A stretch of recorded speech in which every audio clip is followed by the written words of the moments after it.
Hello friends, मैं छोटू कुमार आप सभी को एनसीईआरटी ज्ञान पे स्वागत करता हूं।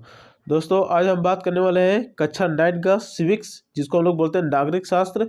इसके चैप्टर 4 का ऐसे एमसीक्यू देखेंगे जो आपके आने वाले जेक का एग्जाम हो, चाहे कोई भी कॉम्पिटिटिव एग्जाम हो, इससे बहुत ही ज़्यादा इंपॉर्टेंट प्रश्न बनने वाले हैं। तो चैप्टर का नाम क्या है कि संस्थाओं का काम का। तो चलिए देखते हैं इसमें कौन कौन से ऐसे एमसीक्यू बन सकते हैं जो आने वाले एग्जाम में बहुत ही ज़्यादा इंपॉर्टेंट है। तो चलिए शुरू करते हैं। तो चलिए आते हैं पहले क्वेश्चन की ओर। तो पहला क्वेश्चन क्या है दोस्तों कि मंडल आयोग कब लागू किया गया था। तो मंडल आयोग की बात करें तो मंडल आयोग लागू किया गया था 13 अगस्त 1990 के दिन। ठीक है, और ये वही है जो SEBC, जिसमें 27% आरक्षण गरीब वर्गों को दिया जाना था। ठीक है, और SEBC का फुल फॉर्म क्या होता है तो socially and educationally backward classes होता है। तो अब आते हैं क्वेश्चन नंबर दूसरा की ओर। तो दूसरा नंबर क्वेश्चन क्या है दोस्तों कि राज्य का सर्वोच्च कोड होता है। कहने का मतलब क्या है कि जो देश का होता है, पूरे देश भारत देश का सर्वोच्च कोड है। तो सर्वोच्च है आपका राष्ट्रपति। पूरे देश का सर्वोच्च अधिकारी या बोल सकते हैं सर्वोच्च नागरिक होता है राष्ट्रपति।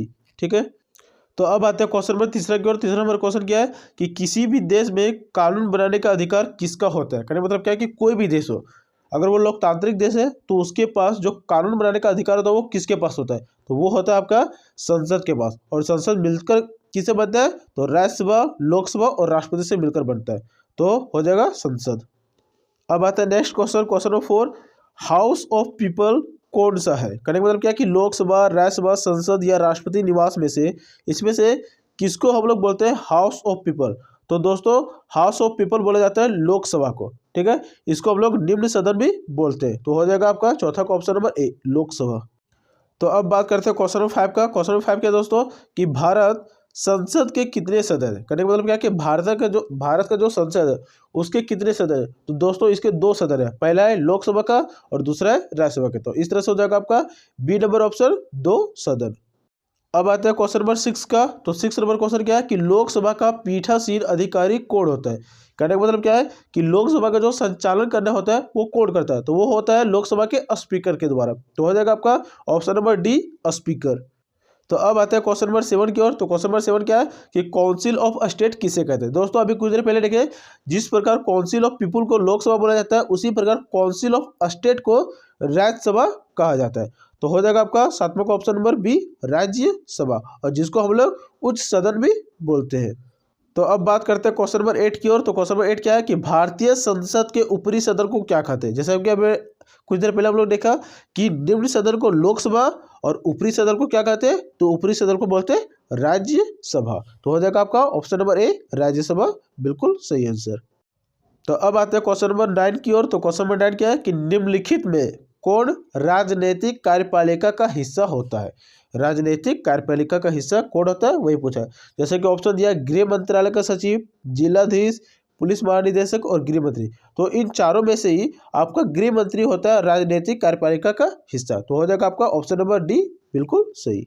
तो अब आते हैं क्वेश्चन नंबर 10 की ओर। तो क्वेश्चन नंबर 10 क्या है कि निम्नलिखित राजनीतिक संस्थाओं में से कौन सी संस्था देश के मौजूदा कानून में संशोधन कर सकती है। करने का मतलब क्या है कि जो भी संस्थाएं, जैसे कि ऑप्शन दिया संसद, प्रधानमंत्री, सर्वोच्च न्यायालय, राष्ट्रपति, इनमें से कौन संशोधन कर सकती है कानून में, तो वो करती है आपका संसद। तो हो जाएगा आपका ऑप्शन नंबर ए, संसद इज द राइट आंसर।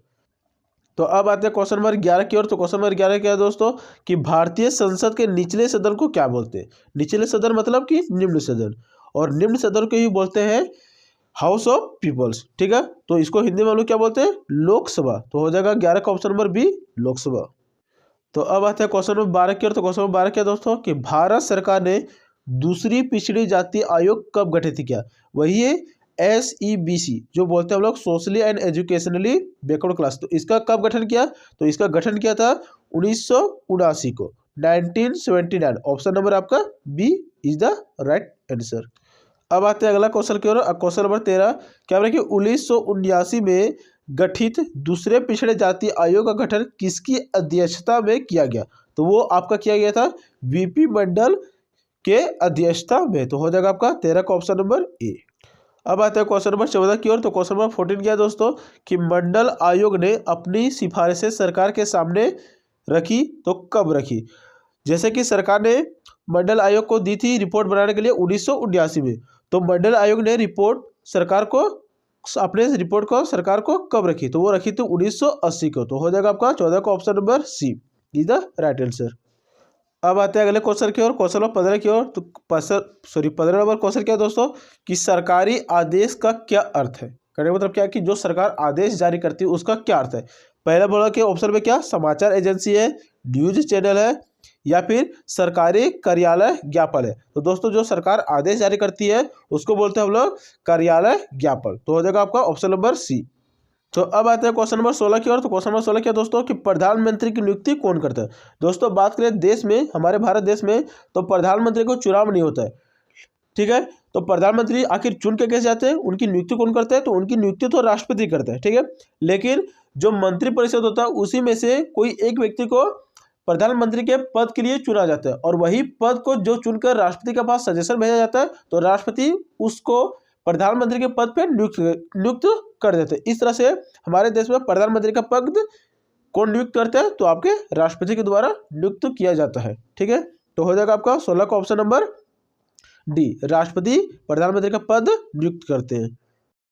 तो अब आते हैं क्वेश्चन नंबर 17 की ओर। तो क्वेश्चन नंबर 17 क्या है दोस्तों कि सरकार का प्रमुख कौन होता है। यानी मतलब क्या है कि जो सरकार है, सरकार का प्रमुख कौन होता है, तो सरकार का प्रमुख होता है आपका प्रधानमंत्री, ठीक है।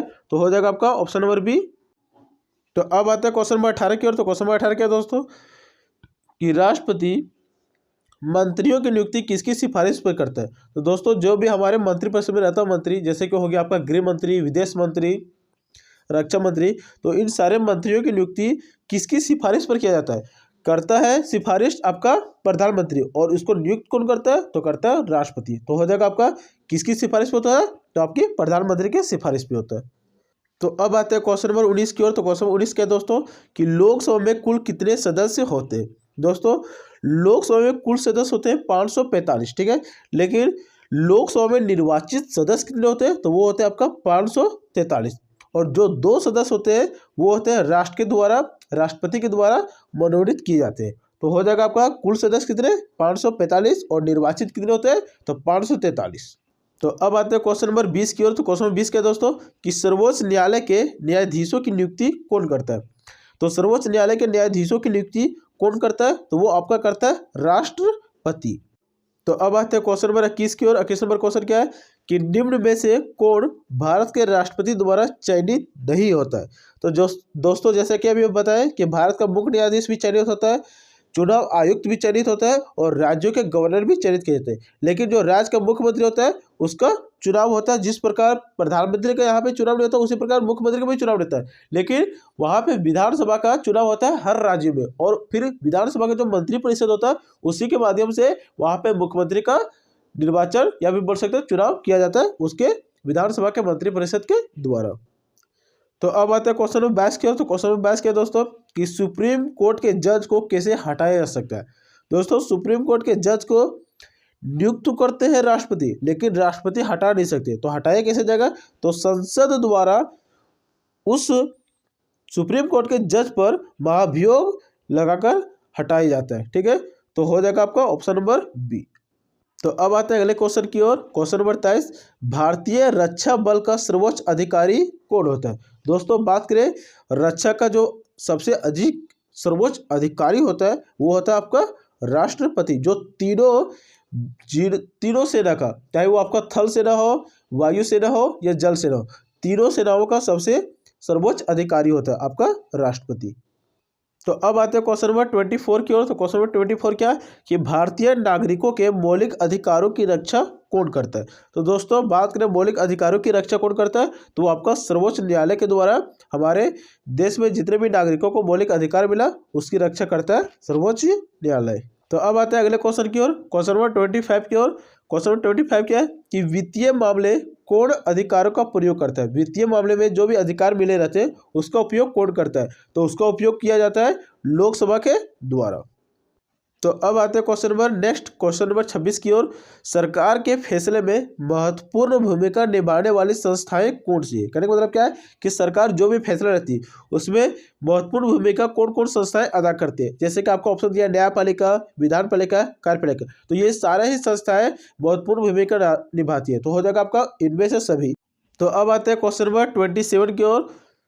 27 नंबर क्वेश्चन क्या है कि कौन सी संस्था नागरिक और सरकार के झगड़े का निपटारा करती है। तो दोस्तों हमारे देश में कोई भी झगड़ा हो उसका निपटारा करती है न्यायालय। और क्या बोला कि नागरिक और सरकार के बीच जो झगड़ा होती है उसका जो निपटारा किया जाता है वो किया जाता है सर्वोच्च न्यायालय के द्वारा। तो अब आते हैं अगले क्वेश्चन की ओर। क्वेश्चन नंबर 28 कि राज्यसभा में सदस्यों की कुल संख्या कितनी है।